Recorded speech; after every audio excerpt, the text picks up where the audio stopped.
to give the opening prayer. But I will not be giving the opening prayer. I will give it before. I guess it was a slip by Pastor. Here's the second speech. Okay. As a backdrop of what we saw today, it's interesting to know how the whole world exists and lives and correlates. But in the middle of it all, God has placed man on earth, and God has given us responsibilities. The responsibilities stem from we being created in God's image. When God created the whole world and He said, let there be light. He said the world was without form, and now said, let there be light. That let there be suggests something on His part. And that is a decision for light to be. He said, let there be this, let there be this, let there be that. And all those things came to existence. And then He now said, let us create man in our own image. So I want to talk on what, I don't know if I should call it decisions or choices. Can you please help me out? Which one comes first? Is it decisions or choices that come first? Which comes first? Choices. Why?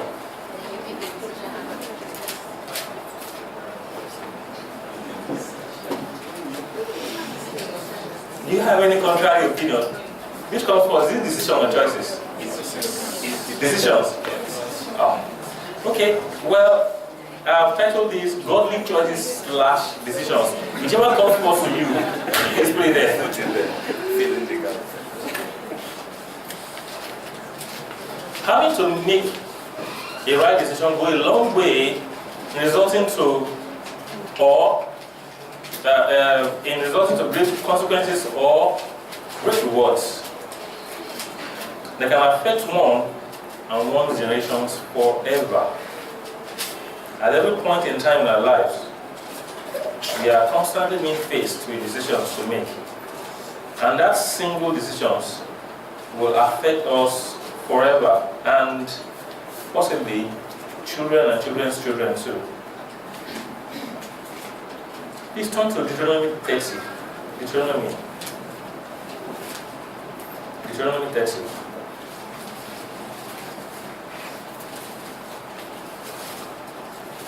(15 to 19). See, I have set before you today life and death. Today, life and good, death and evil.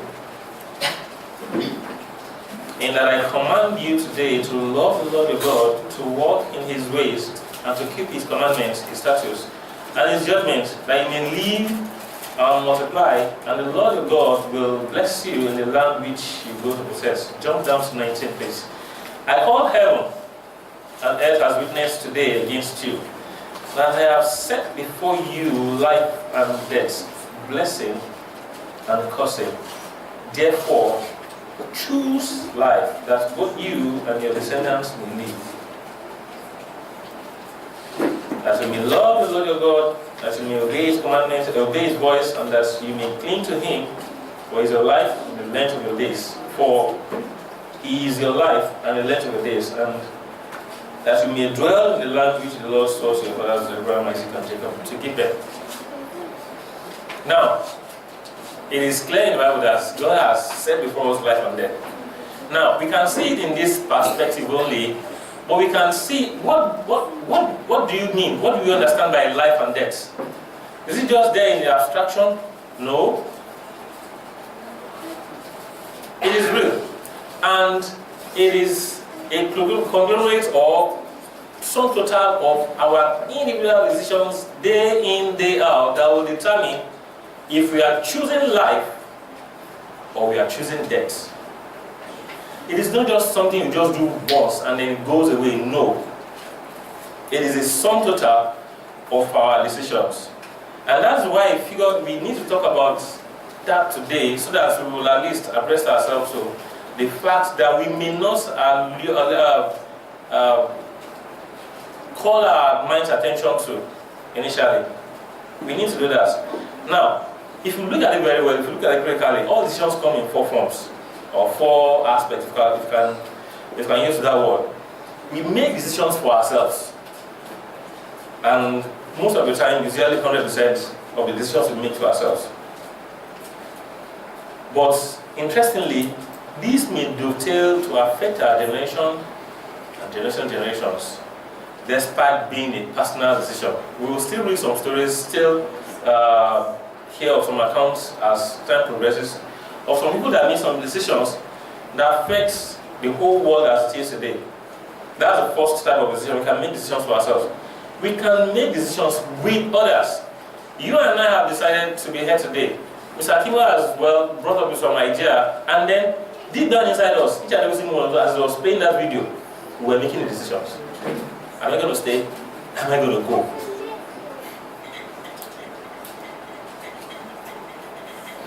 If we decide to stay, we are making decisions with those who decide to stay. If we decide to go, we are making decisions with those who decide to go. Then we make decisions for others.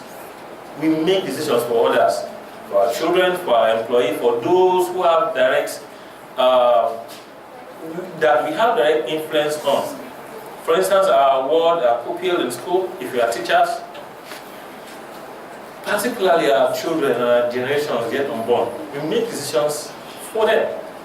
Either we like it or we don't. Either we see it or we do not. Every decision we make affects them. Then, the last one is that some other people make decisions for us. Some other people have made decisions for us. Our parents made decisions for us. For instance, where we were born. Or some other people will make decisions for us after we are no more. Okay, how should we bury this person? Yes, there is will, and everything is usually spelled out in will. But if the will is not followed, will the dead rise up on the ground and say, no, that's not what I want? So at that point, others will make decisions for us. My mom made one decision for me. I don't know if I've said it before, but I'm going to say it again. And till she died, I was asking her, mommy, why? Elijah, I call her Elijah. Why would you do this? She was pregnant, and she was 8 months, approaching 9 months. She was in the UK.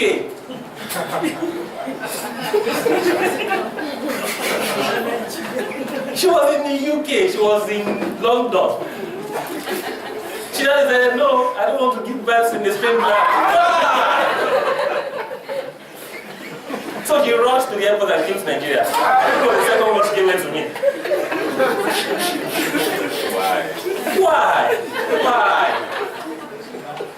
While she was making that decision, it was the best thing to the best of her knowledge. Every time it comes to mind till she died, I keep asking her that.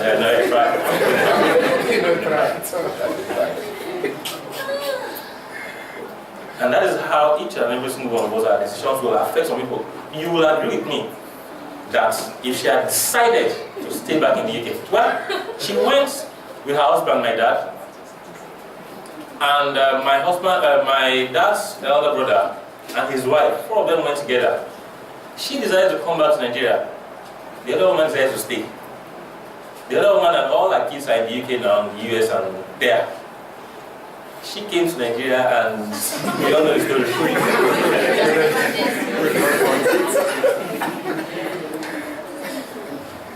You can see the strength of single decision. It may look harmless, it may look simple. These are decisions that we make every day. They are in that 4 categories, whichever way you look at it from. Now, let us look at examples of these decisions. There are good decisions and there are bad decisions. Let's look at the good decisions first, before we look at the bad decisions. Let's come to Joshua, please.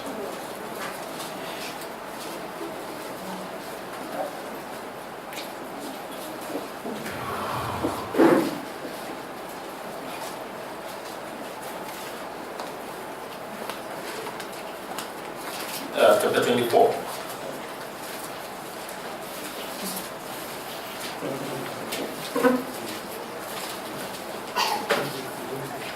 Verse 15.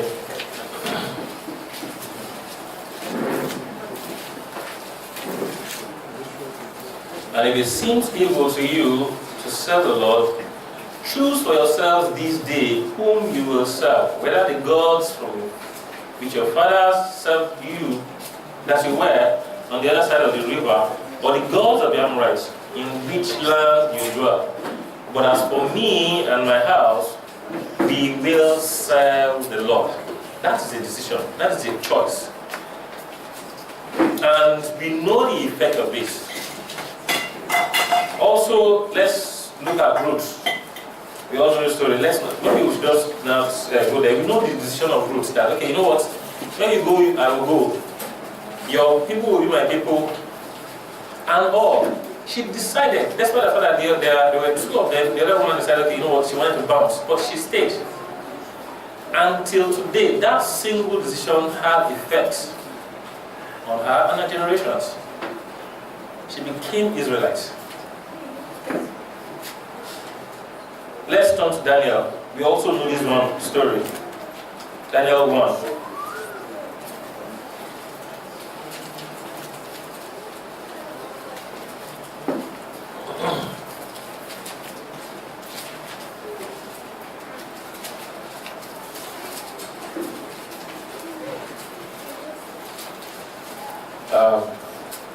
Verse 8.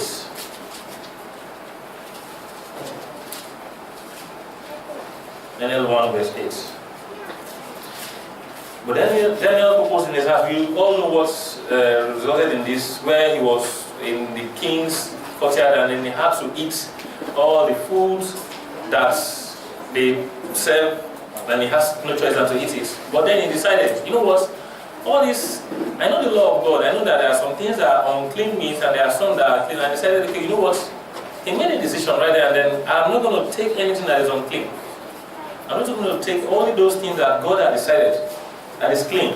Daniel 1:8. But Daniel proposed in his heart that he will not defile himself with a portion of the king's delicacies, nor with the wine which he drank. Therefore he requested for the chief of the eunuchs that he may not defile himself. He decided and he took steps towards it, and then God helped him out with that.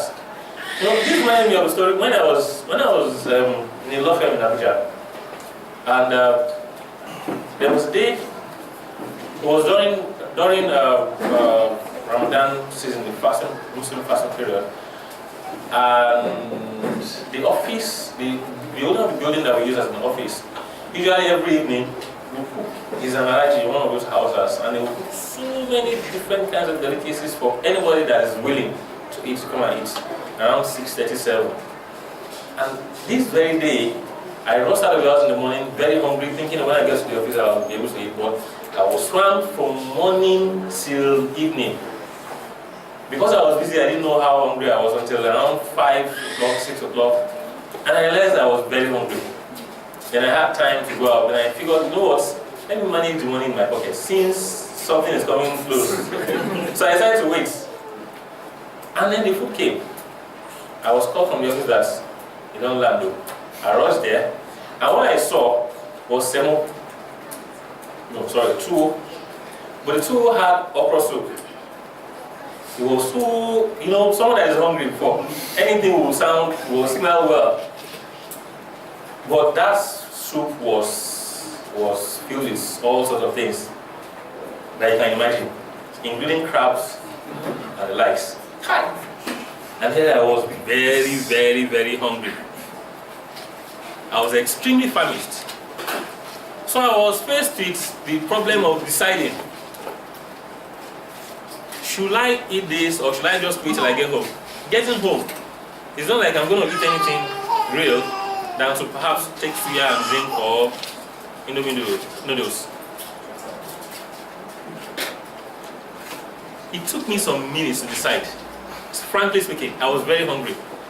But as we were dishing for me, everybody was eating away and I was looking hungry and so interested in the food. I had to fight myself that, you know what, this hunger will go away. Someone did sell his birthright due to hunger in the Bible. Don't do yours now. The minute I decided, it was like God was waiting for me to decide. The minute I decided, okay, you know what, I'm not going to take this. I told them that I'm not interested in it again. They were like, are you okay? I thought you said you're hungry. What's wrong with this food? It's sweet, taste it, it's nice. I looked at them, they were laughing at me. I said, I'm not going to take it. As I was walking out of the restaurant, then it was like there was open heavens. So many different types of food was coming from upstairs. Chicken, as in a lot. To the point that I now had issues in what to decide. There were too many to pick from. They were good.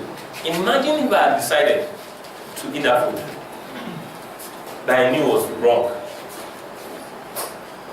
I could share this story today because God helped me and I overcame it. If I had not overcame it, I wouldn't have been able to stand here to share it. But it goes to show the importance of decisions.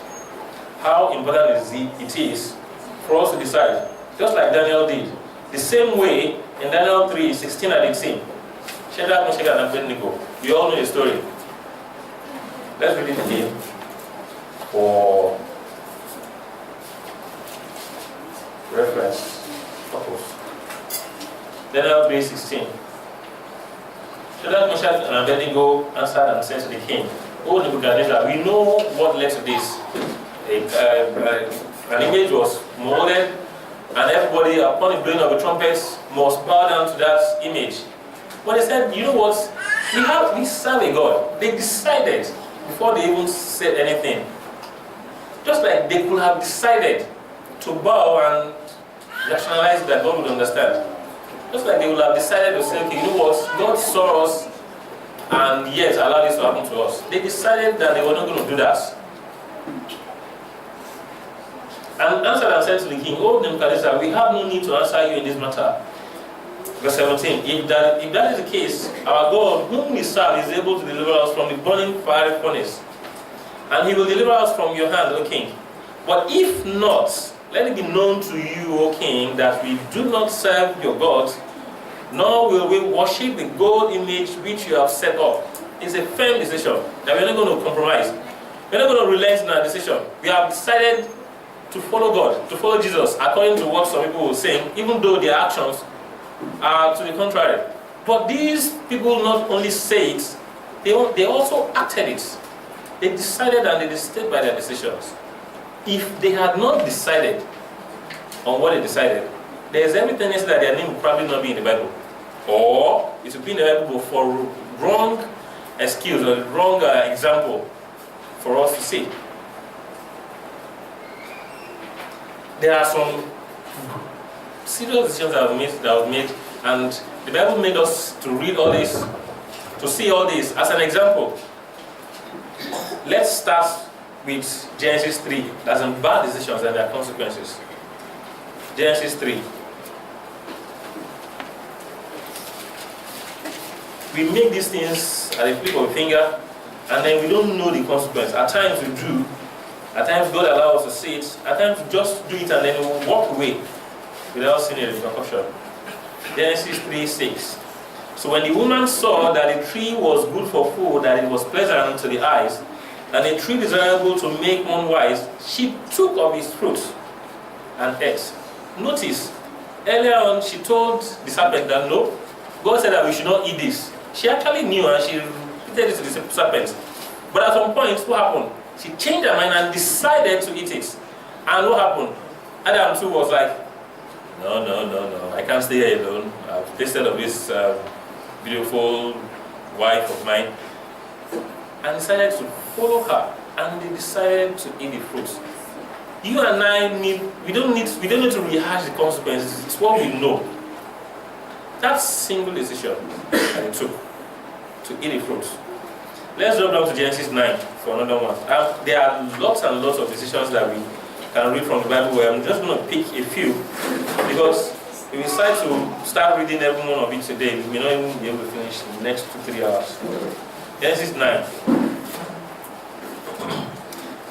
20, verse 20, 27. And Noah began to be a farmer and he planted a vineyard. Then he drank of the wine and was drunk, and became uncovered in his tent. And Ham, the father of Canaan, was through genealogy and history, was the father of the blacks. The Cush and Nimrod and all the way down to the blacks, as we see today, as history will have it. Then he drank of the wine and was drunk and covered in his tent. And Ham, the father of Canaan, saw the nakedness of his father and told his two brothers outside. But Shem and Japheth took a garment, laid it on both their shoulders, and went backwards and covered the nakedness of your father. Their faces were turned away, and they did not see the father's nakedness. You can see the contrast in the decisions they made. Now, let's see the consequences. This one is like a cause and effect, sharp. So Noah awoke from his wine and knew what his younger son had done to him. Then he said, Cursed be Canaan, the servant of servants, he shall be to his brethren. And he said, Blessed be the Lord, the God of Shem, and may Canaan be his servant. Then may God enlarge Japheth, and may he dwell in the tents of Shem, and may Canaan be his servants. So Canaan was caused to remain servants. Just a simple decision. If he had done what his brothers had done, there's every tendency that the whole thing as it is now will not be the way it is. I say this because there was a day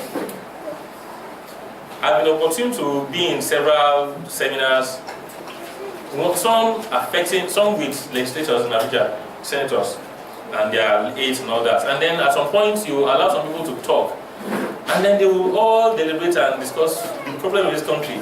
It is this, it is that, it is this, it is the politicians, no, it is the people. Several opinions. Then one man stood up one day and said something, and everybody was laughing. And I looked at him like, well, this man may be actually making sense. He said, you know what? It's like there is a course to read the blacks. Whenever it is that we do something, we just mess it up. It was his opinion, okay?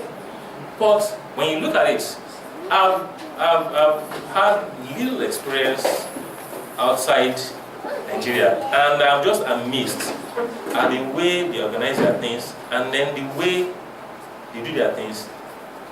And God bless them, despite the fact that most of them, morally, religious-wise, they are just not there.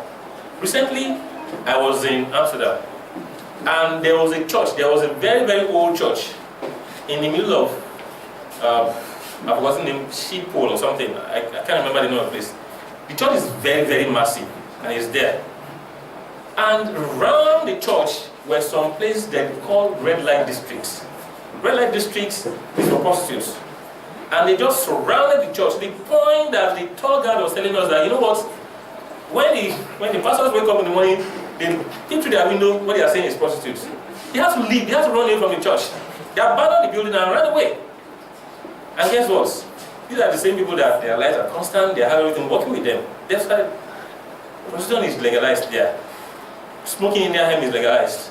Anything you can do is legalized. And the one church that I see in the middle of the place was chased away. And can you compare that with we in Nigeria, in these streets? I can assure you that in every street you get to, there are churches. We are very, very religious, yes. The little things that we also do for ourselves, we find it difficult to do it. When this guy was analyzing everything, why is it that we just can't manage things ourselves? My mind came to this. Well, at some point, things will turn around because you and I are spiritual leaders right now. We are not just Nigerians. So things, of course, will turn around. But the point is, someone made a decision in the Bible, and the effect, the consequence, is still being felt still today. Let's turn to Genesis 16 also.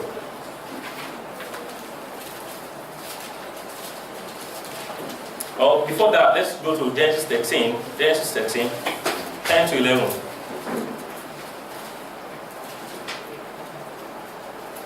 Let's start from 9. This is between Abraham and Lot. Is not the whole land before you? Please separate from me.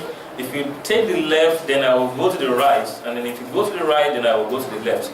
And Lot lifted his eyes and saw all the plain of Jordan, and it was well watered everywhere before the Lord destroyed Sodom and Gomorrah, of course, like the garden of the Lord, like the land of Egypt, as you go towards Zoar. Then Lot chose for himself all the plain of Jordan, and Lot journeyed east, and they separated from each other. He looked at this place. This place doesn't look well watered. And this place is palm, is rich, is lush, is green, and all that. Like, if you are going towards Cross River, you see the lush there, as in the greens are just wonderful. And you look at that, this place will be wonderful. In his mind, he decided and went after a place that he thought is the best. But what happened? You know the history. He was chased out of the place. Because the place that what appeared to him to be good, in his essence, in the right essence, is not really good. In the process, he lost his wife. Lot's wife. And Abraham that went the other way. What happened? God blessed him where he went to. Where it seemed to be somewhere that I cannot multiply, he became part of many generations there. Then here it was still Abraham, before God named him Abraham. Now, talking of Abraham, let's turn to Genesis 16. And one of his decisions he made again. Genesis 16, let's start from verse 1. Now, Sarai, Abraham's wife, had borne him no children. And she had an Egyptian maidservant whose name was Hagar. So Sarai said to Abraham, "See now, the Lord has restrained me from bearing children. Please go in to my maid. Perhaps I shall obtain children by her." And Abraham heeded the voice of Sarah. Now, it is one thing for someone to advise you, please do this thing. Do it for your own good. It's another thing for you to decide to do it. It's like Eve. When the serpent told Eve, take the fruit, she decided to take it. It wasn't, let's call a spade a spade. It wasn't the serpent. The serpent said yes, but she could have rejected. She decided to go ahead with it. The same way, Abraham was told by Sarah, please go into my maidservant and have a child through her. And he decided to follow Sarah's advice. And what happened? What happened? She became pregnant and gave birth to a son. And so was born today the Islamic faith. This is where it all started from. And then we have the situation whereby we have the Israels and we have all these people, and then we still have the effects till today, till this last 2017, and even till this 2018. People dying, a lot of people, a lot of lives lost. It was this single decision to go in. Well, I'm not saying this is not in accordance with the will of God. We'll still get there. But the point is that someone made a decision and it had effects on generations, on people.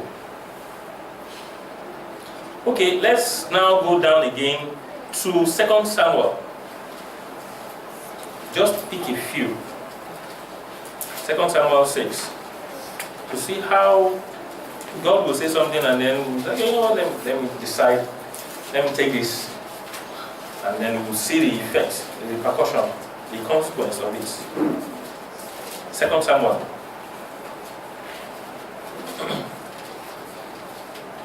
Let's go to chapter 6 of 2 Samuel. Starting from verse 1. Again, David gathered all the choice men of Israel, 30,000. And David arose and went with all the people who were with him from Bel, Judah. This looks like Valley, Judah, to bring up from there the ark of God, whose name is called by the name the Lord of hosts, who dwells between the cherubim. So they set the ark of God on the new cart and brought it out of the house of Abinadab, which was on the hill, and Uzzah and Ahio, that the sons of Abinadab drove the new cart. Verse 4, and they brought it out of the house of Abinadab, which was on the hill, accompanying the ark of God, and Ahio was before the ark.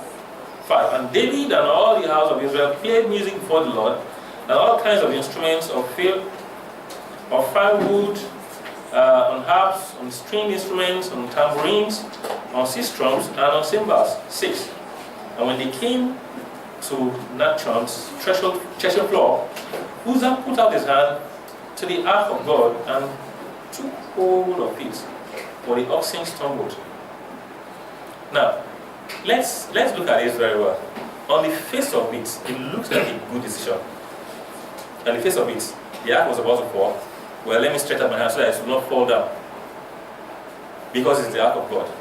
It looks like a good decision, but if you look at the commandment God has given them way back, which they ought to know, which they all knew, then it becomes a bad decision.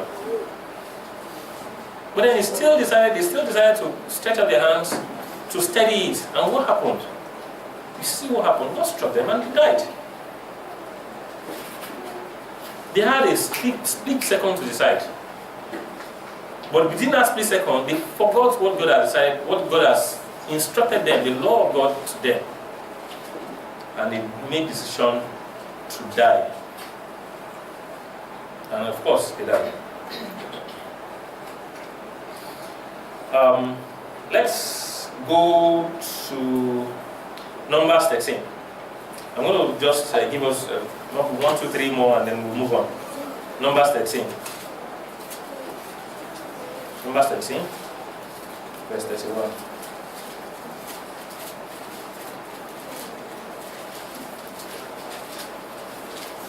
Numbers 13, verse 31.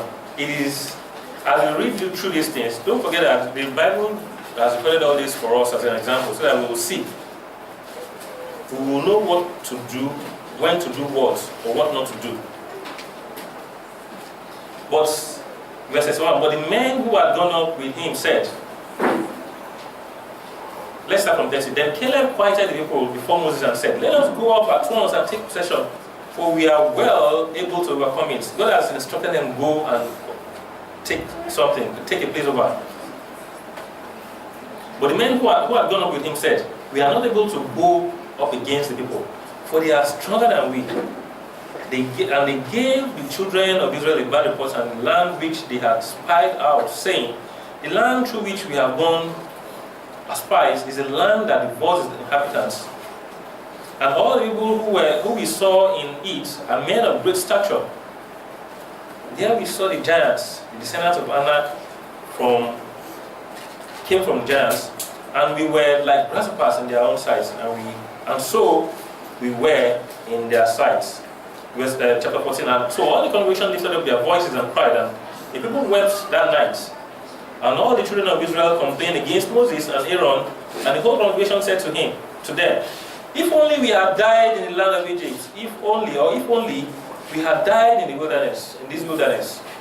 Why has the Lord brought us to this land to fall by the sword, that our wives and our children shall become victims? Would it not be better for us to return to Egypt? So they actually said to one another, let us select a leader and return to Egypt. They decided to return to Egypt. So they said to one another, let us select a leader and return to Egypt. Then Moses and Aaron fell on their faces before the assembly of the congregation of the children of Israel. But Joshua the son of Nun and Caleb the son of Jephunneh, who were among those who had spied out the land, took their clothes. And they spoke to all the congregation of the children of Israel, saying, the land we passed through to spy out is an exceedingly good land. If the Lord delights in us, then he will bring us into this land and give it to us, a land which flows with milk and honey. Only do not rebel against the Lord, nor fear the people in the land, for they are our bread. The protection has departed from them, and the Lord is with us. Do not fear them. And all the congregation said to stone them with stones. I can't decide to stone them with stones. Now the glory of the Lord appeared in the tabernacle of meeting with all the children of Israel. They decided, no. Yes, God has said we should go there. But no, we don't want to go. Why? There are giants there. Oh, so God doesn't know what he's saying again. They are wise in their own mind, and then they decided to go against the will of God, except 2 people. Let's look at the consequence of their decision. Let's jump to verse 26 of chapter 14. And the Lord spoke to Moses and Aaron, saying, how long shall I bear with this evil congregation who complain against me? I have heard the complaints which the children of Israel make against me. Say to them, as I live, says the Lord, just as I have spoken in my hearing, so I will do to you. The carcasses of you who have complained against me shall fall in this wilderness. All of you who were numbered, according to your entire number, from 20 years old and above, except for Caleb, the son of Jephunneh, and Joshua, the son of Nun, you shall by no means enter the land which I swore I will make you dwell in. God has proposed for them initially that they should all go into this promised land where there will be land flowing with milk and honey. But because of their personal decision, their fear, they allowed what they see to overshadow what God has told them to do. And they decided that they were not going to go. And God said, okay, yeah, true. You're not going to go in there. It's those people who have seen that they can go, I will go. Then there is a particular message here. God pegged it at the age of 20 and above. This goes to show that yes, our decisions are very important. But let's take it more important, our decisions. Let's take more importance our decisions from the age of 20 and above. Because as at then, we'll be held accountable. We see it here. People of 19 and below, God said, okay, you know what? People are still making decisions for these people. It's not that they have the right to make decisions themselves. If they say, okay, no, we want to go there, will the others allow them to go? The others make decisions from them. So say, okay, from 20 below will be spared. But from 20 and above, those who know and have the right to make decisions have still decided that they don't want to go in there. They are not going to go in there. God held them accountable for their decisions.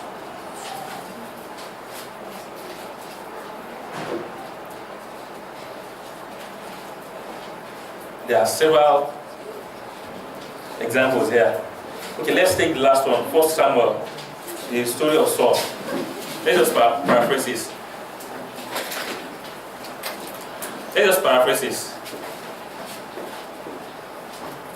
He was not supposed to make an offering. He was supposed to wait for Samuel to come and do it. He said, no. Let me do it for myself. Samuel is too late. Well, the truth is that as the appointed time that Samuel said was going to come, Samuel did not come. Samuel tarried. What is he supposed to do? He had the right to make a decision. Do I wait for Samuel to come? Or do I proceed? He decided to proceed. And that took away the decision, the kingdom from him. Samuel said, now the kingdom has taken away from you. Okay, let's just read it. 1 Samuel 13.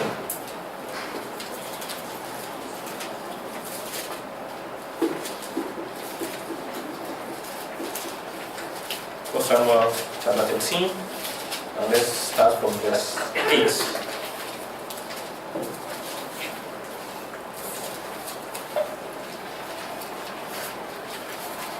Then he waited 7 days according to the time set by Samuel. But Samuel did not come to Gilgal, and the people were scattered from him. It's understandable. So many things going on bad and all that, and he's waiting for Samuel to make the offering. He is eager, he is anxious to go ahead to do something. It was a misguided decision he took.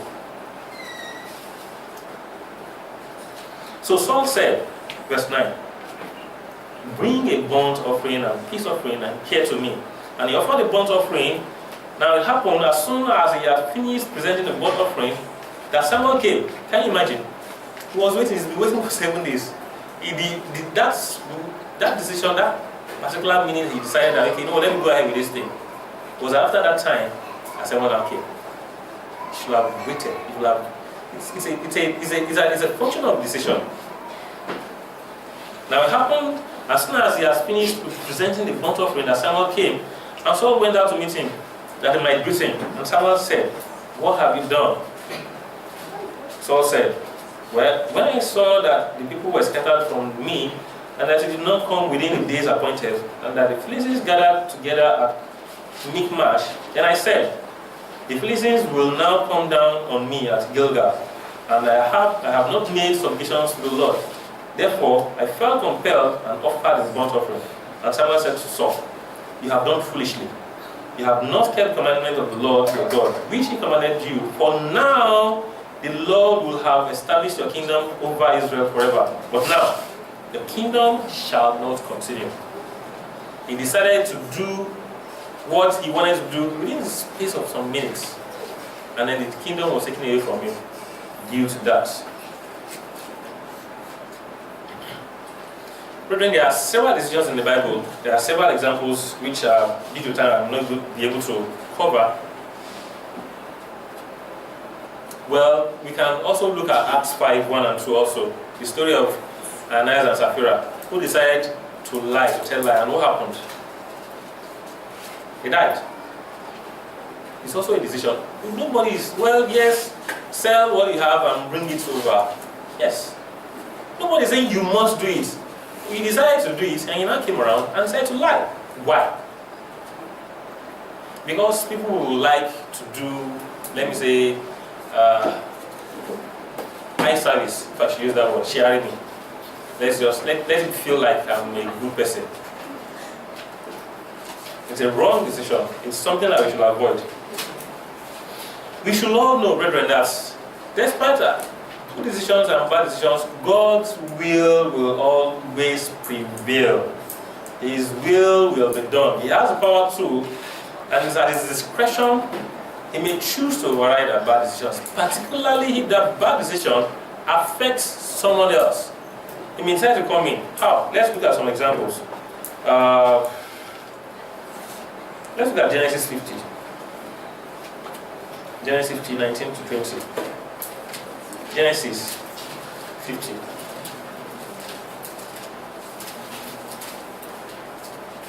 Just look at just two examples here.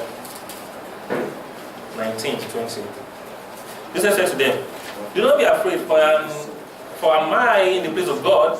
But as for you, you meant evil against me. They decided to sell him to, this is talking about Joseph in Egypt. They decided to sell him and then to have him, they don't even care what comes of him. They just want to make money from him. But what happened? Joseph said to them, do not be afraid, for am I in the place of God? But as for you, you meant evil against me, but God meant it for good, in order to bring it about as it is this day, to save many people alive. So yes, people will come by, make bad decisions, drastic decisions, but God will come around and turn those decisions around. Also, let's go to Numbers. Numbers 24, as an example of bad decision that God has decided, you know what, I want to turn this around. I'm not going to allow this flag. Despite He has given us free moral agents to decide and choose for ourselves. Yes.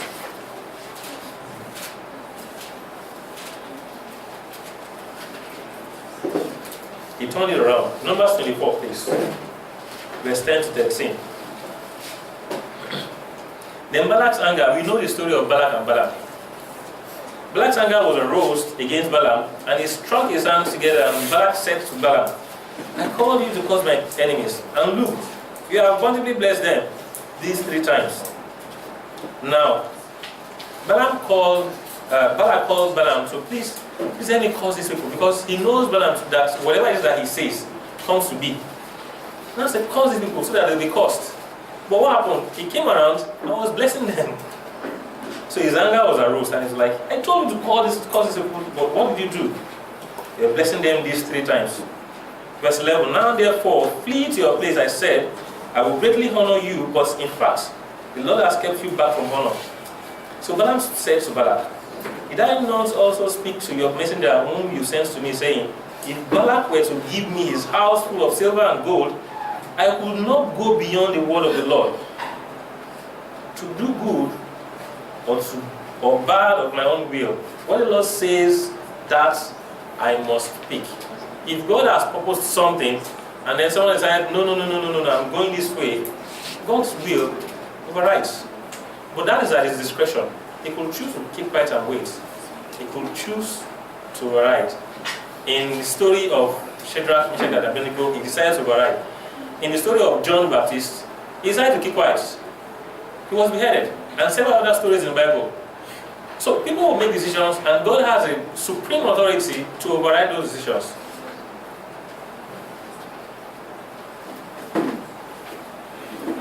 Knowing fully well that in Romans 8:28, God said that all things work together for good. All things work together for good. There was sometime that I don't know if it was Mr. Keller's or Mr. that analyzed this scripture, and ever since then it's been always fascinating to me that a lot of people will read this way. Listen to me. We know that all things work together for good to those who love God and those who are called according to His purpose. Is that the way it is there? No. He said those who are the called. That D is very, very important. It's not just a mistake. He said those who love God and those who are the called according to His purpose. So if you and I are the called, then all things will work together for good. However, whatever our decisions are, it must be in line with the will of God. We must synchronize it with the will of God. We must synchronize our decisions with the will of God. Brethren, we have seen so far that there are decisions that needs to be made. God has made us free moral agents, and we have been given opportunity to decide, just like God. We have been created in His image. And He has set before us life and death, and He has admonished us to choose life. However, the decision to choose life still lies with you and I, individually. And when we are deciding, we should put others into consideration. This is a very key statement today. In making our decisions, please put others into consideration. It is very, very key. We're still going to read some scriptures, but before that, I'm sure maybe some of us have heard of it before, some of us have not heard of it, of the story of King Edward. King Edward VIII of England. King Edward was a king. His father, he got the throne from his father, King George V. When King George V died, he became the king. And he ruled for less than a year. And what happened? He saw Simpson Wallis, a very pretty, beautiful young woman who he fell in love with. And decided, okay, you know what, I'm going to marry this woman. But the customs of England said, no, you can't marry someone who has divorced. This woman is divorced. It's not done.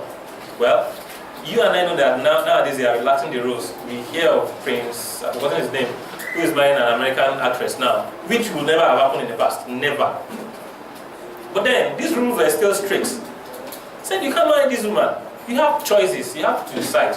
You have to go ahead and remain king, or to marry Wallis and forget about the throne. What did he do? He chose to marry Wallis and forget about the throne. You know, when I remember the story, I put myself in the situation of his grandchildren, who is supposed to be the king of England now. And imagine what kind of feeling I'll be generating towards him. How can you choose a woman? Well, not just a woman, I'm sorry if I use that word, but a woman is wrong. Only they have never fallen in love.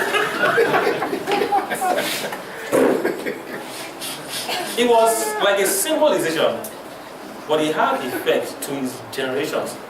His sons and grandchildren and great-grandchildren, who are supposed to be heirs of the throne now, you just look at it from afar. They will all be Lord this, Sir this, Duke of this, whatever. That's the best they can get. They can't get that throne again because of a single decision.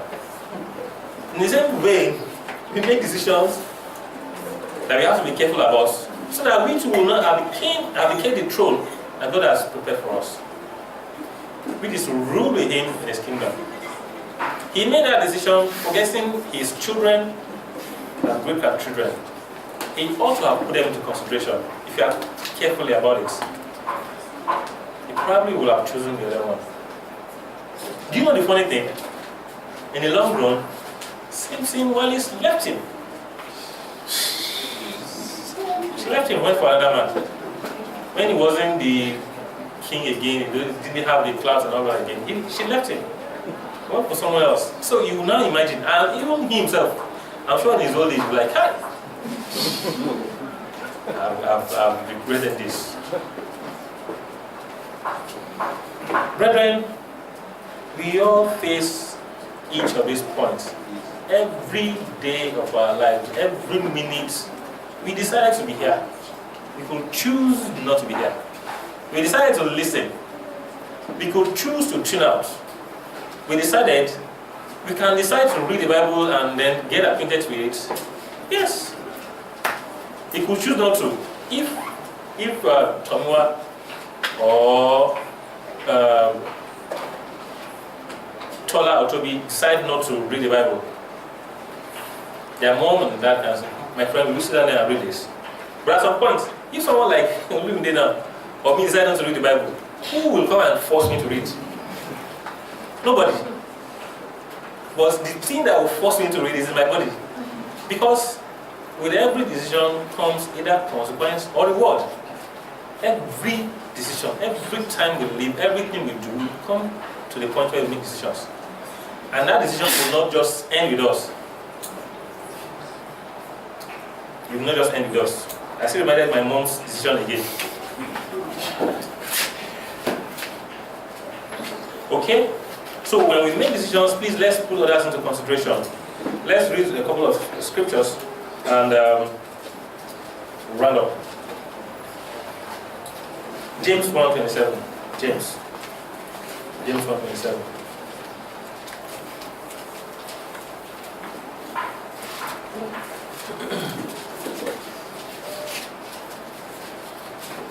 James 1:27. Pure and undefiled religion before God and the Father is this: to visit the orphans and widows in their trouble, and to keep oneself unspotted from the world. When Mr. Kimbo was giving an announcement and to paraphrase this, I laughed. Okay, that's one scripture he has kept into my notes to see. I'm glad he didn't see the rest. So we have paraphrased it also. But the point is this: it is easy for us to live and say and live under the illusion that we are good people. Whereas he said pure religion is this: visit the widows, the poor, the orphans. When last have we done that individually? Even if it's just to visit, nobody is saying take something to them. However, it is good, it's an added advantage. You can take things to them. It's a function of our decision. Okay, you know what, I want to do this. I want to do this. A lot of people, generally one will make a decision, I want to be this year, I want to be this year, making several plethora of decisions. Meanwhile, decision is not just a general one thing, it's a constant thing as we live every day. We need to make decisions, and then backups, and then alternate decisions and the likes. And then we are the sum total of the consequence or reward of those decisions. It is very, very key. It is very, very important. Let's not just make mistakes of thinking one message or one decision is not important, or it's just trivial. That would be a grievous mistake. How last or when last have we visited these people? This December, I was privileged to being asked by someone who I work closely with to help deliver some stuff at the orphanages. And I was amazed at how many orphanages we have in this Lagos. I thought it was only the one in the Solo that is there. And maybe another one or wherever. And when you go to these orphanages, you see them, children, they will look at you and they will smile and you'll be like, wow. The words of and your mind will melt and you'll be like, I wish I can do more for these kids. And some will look at you and they will laugh. And then I was at Red Cross close to Adekunle, and then I saw a baby and she was just looking up. She looked around and then there was nobody around and she started crying. And I looked, I was like, can I carry her? I said, sure, carry her, pat her. I carried her and I prayed and then she stopped crying. If we do this, it is what the Bible has called pure and undefiled religion. Let's decide to do. Let's make constant decision to do what God has said we should do. In Romans 9, I'm going to conclude with this. Give time. There's several other scriptures, but let's conclude with this. Romans 9:15.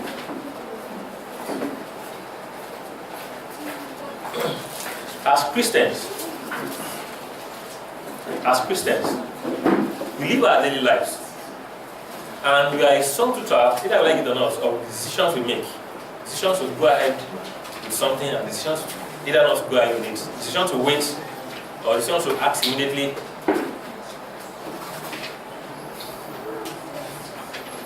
I remember something that happened. Two incidences that happened. where I made a very, very terrible decision, and I'm going to share it there. It's the day myself, Mr. Kimbo, Mr. Paul were in the vehicle traveling down to Lagos from Benin. And I decided to speed up. I was at speed 140. That was a terrible decision, number one.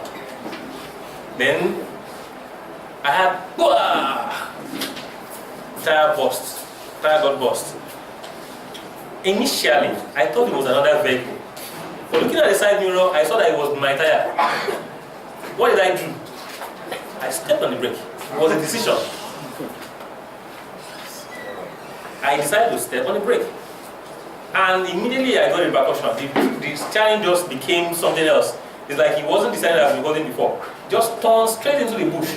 I was trying to turn it back. What happened? The vehicle started somersaulting. If I had not decided, but Mr. Kim was there, shouted, "Don't brake!" But that was way after I've stepped on the brake. It was too late. I've decided already to step on the brake and I've done that. And we got a repercussion. We have decisions to make at this point of go, but it is how rich we are, our knowledge, that will determine. If we're the one behind the wheel, if we are taking in another decision because of his knowledge, this still points us to the fact that we need to be abreast to this. Just like he was abreast with find out that I'm an arts person, I don't know anything about speed or law of motion or whatever. What my own is that, okay, speed is too much. What is the matter, my son? Okay, Mr. Kim decided to spec. He decided to play his iPad, which is good. Another instance, we were traveling to Nibusa. Myself, Mr. Kimbo, Mr. Nicholson, and Mr. Koromodi. And after traveling for over 11 hours from Owerri, it was around 5 or 6 p.m. in the evening. We started out from Owerri around 5 in the morning. And we were in between, almost approaching Mokwa. And then we got to this stretch of good road after several bad roads. And then I decided, okay, you know what? There's one of the trailers. Let me step on this thing. And then I decided to overtake and step on it. Unknown to me, there were about 6 or 7 trailers, and there was no space in between. And there was another one coming right ahead. At that point, I was really scared. I was really, really scared. But what did I do? I looked at Mr. Kimbo, he didn't say anything. Mr. Nicholson did not say anything. So I decided to take charge. So I gunned the vehicle to the barest limit it can go.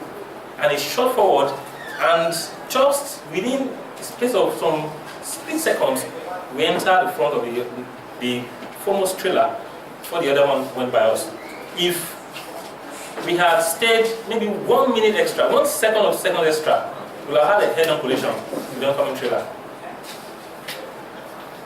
But at that point, I needed to decide, can I go ahead or do I stay back?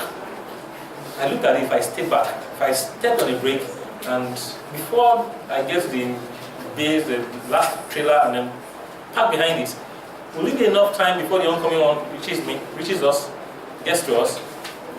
And I said, okay, you know what, let's just go ahead. But the first wrong decision was to think, okay, you know what, you can just overtake and go. But God decided to override that my bad decision so that something tragic would not happen again. I learned my lessons then. If I accept I'm very sure, I won't do it. Well, we can look at me, he has made some terrible decisions. We make each of these decisions day in, day out. As Christians, as humans, as brothers, as sisters, as children, as parents, let's be careful of our decision. Let's align our decisions with the will of God, so that as we are running this race, we'll run the race consistently to the point where Christ will look at us and say, well done. Because that is exactly the point, the reason why we are here. And we can only win the crown if our son to that decision is approved by God and is in line with the will of God. As we go through 2018, and as we go through our daily lives as Christians, let's be weary of our decisions. Let's make the right decisions and avoid making the bad decisions, knowing fully well that our decisions have effects not only on us, it has effects on today, our future, our children, and people that surround us. I probably will be a good citizen by now.